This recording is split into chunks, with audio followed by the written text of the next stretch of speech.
চাঁদপুরের বিষয়ে আগে কিছু প্রয়োজনীয় কথা বলি। আমাদের চাঁদপুর এটা কিন্তু নদীর কোল ঘেঁষে গড়ে ওঠা, ফলত আমাদের নদী রক্ষা করতে হবে।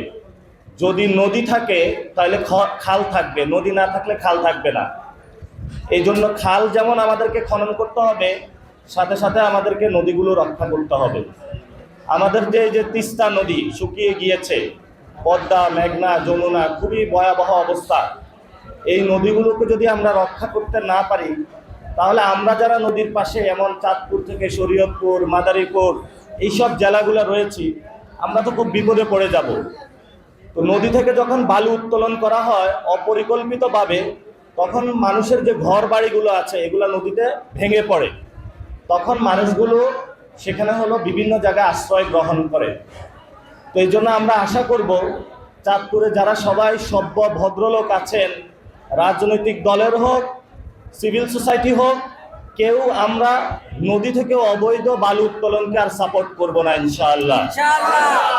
এবং চাঁদপুরে যদি আমরা সবাই ঐক্যবদ্ধভাবে এই শপথটা নিতে পারি যে চাঁদপুরের কোনো মানুষ নদী থেকে বালু উত্তোলন করবে না অবৈধভাবে, নদীকে শ্রদ্ধা করবে, কারণ এই নদীর উপরে আপনার জীবিকা। এই নদী যতদিন বেঁচে থাকবে ততদিন আপনি বেঁচে থাকবেন। যেই নদী অপরিকল্পিতভাবে বালু উত্তোলন করে, ও কার্যত নিজের পায়ে নিজে কুড়াল মারে। হয়তো ওনার একটা বাংলো আছে, কিন্তু একটা গরিব মানুষ যার নদীর পাড়ে একটা ঘর আছে, ওই মানুষটা কোথায় যাবে?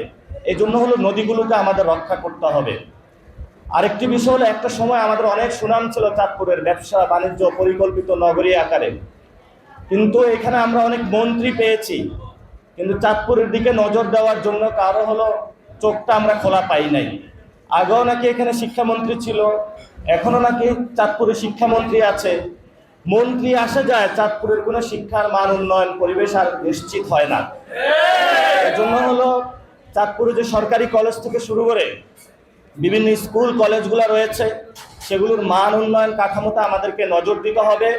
যারা চাঁদপুরের কৃতি সন্তান মানুষের কাছে গিয়ে বলেছেন যে আমি চাঁদপুরের সন্তান, আমাকে ভোট দিয়েন, ঢাকায় গিয়ে মন্ত্রিত্ব পেয়ে চাঁদপুরের ওই ভোট ব্যাংক চাওয়ার সময়ের কথাটা আপনারা ভুলে যায়েন না। বারবার নারীর টানে ফেরত আসতে হবে, শিক্ষা ব্যবস্থার উন্নয়ন করতে হবে। তো শিক্ষা ব্যবস্থার উন্নয়নে বাংলাদেশে যে নমুনা হচ্ছে, আপনি যদি অমুক দলের পোস্টে থাকেন তাহলে আপনি বিসি হইতে পারবেন। আপনি যদি নির্বাচনে পরাজিত হন তাহলে আপনি জেলা পরিষদের চেয়ারম্যান হতে পারবেন। আপনি যদি নির্বাচনে পরাজিত হন তাহলে আপনি সিটি কর্পোরেশনের প্রশাসক হইতে পারবেন। দলীয় কোটায় যে নিয়োগ, এটার বিরুদ্ধে 24-এ সবাই ছাত্ররা আপনারা আন্দোলন করেছিলেন। সেখানে আপনারা বলেছিলেন যে আমরা কোটা না মেধা, কিন্তু এখন বাংলাদেশের সর্ব জায়গায় কোটাতে নিয়োগ হচ্ছে। কোটাতে কারা নিয়োগ হচ্ছে জানেন? বাংলাদেশ ব্যাংকে নিয়োগ হয়েছে, এবং বিভিন্ন গভর্নর নিয়োগ হয়েছে সোয়েটার ব্যবসায়ী, এবং উনি একজন ঋণ খেলাপি। তো যেই ভক্ষক, তাকে দিচ্ছে রক্ষকের দায়িত্ব। শেখ মুজিবের পরে বাংলাদেশ রক্ষী বাহিনী গঠন করা হয়েছিল, যারা কম্বল থেকে সব কিছু চুরি করেছিল, ব্যাংক লুপাট করেছিল কামালের নেতৃত্বে। আর বাংলাদেশে এখন তৈরি হচ্ছে ভক্ষক বাহিনী। তারা নদীও বক্ষণ করে, তারপরে খালও বক্ষণ করে, মানুষের ব্যবসা প্রতিষ্ঠানও বক্ষণ করে।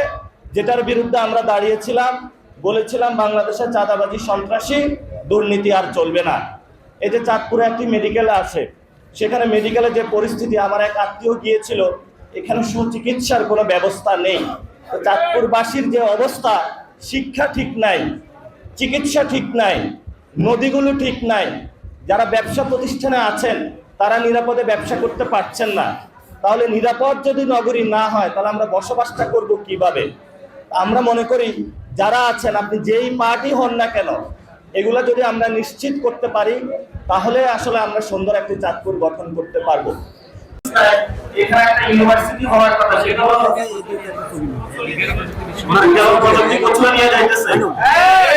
এটা বিনোদ ভাইকে অনুরোধ করব, আপনি চাঁদপুরের সাথে এই জিনিসটা করবেন।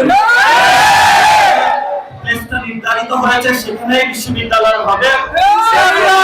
চাঁদপুর থেকে বিশ্ববিদ্যালয়ে সরানো উচ্চমাধ্যমিক কোনো ষড়যন্ত্র হয়, চাঁদপুরবাসী ঐক্যবদ্ধভাবে রাজপথে নামবে, এবং তারা এখানে বিশ্ববিদ্যালয় স্থাপন করে রাজপথ থেকে উঠবে ইনশাআল্লাহ। এই যে যাদের ঠিকাদারি লাইসেন্স নাই, উল্টাপাল্টা লোক ঠিকাদারি করতে আসে, এদেরকে আপনারা দেখে রাখবেন। এদেরকে হলো বিভিন্ন জায়গায় হলো আপনারা গাছগুলো আছে, এগুলো অনেক খালি আছে, গাছের সাথে হলো দায়িত্ব রাখবেন। প্রশাসনকে দিবেন যে তার লাইসেন্স নাই, উল্টাপাল্টা ঠিকাদার আমরা ধরছি।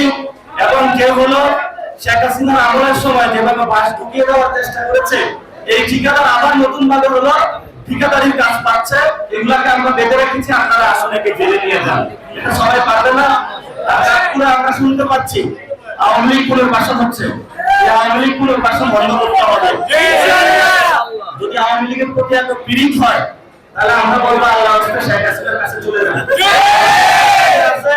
ওইখানে গিয়ে আপনারা সংসার করেন, বাংলাদেশে আপনাদের সংসার করবেন না।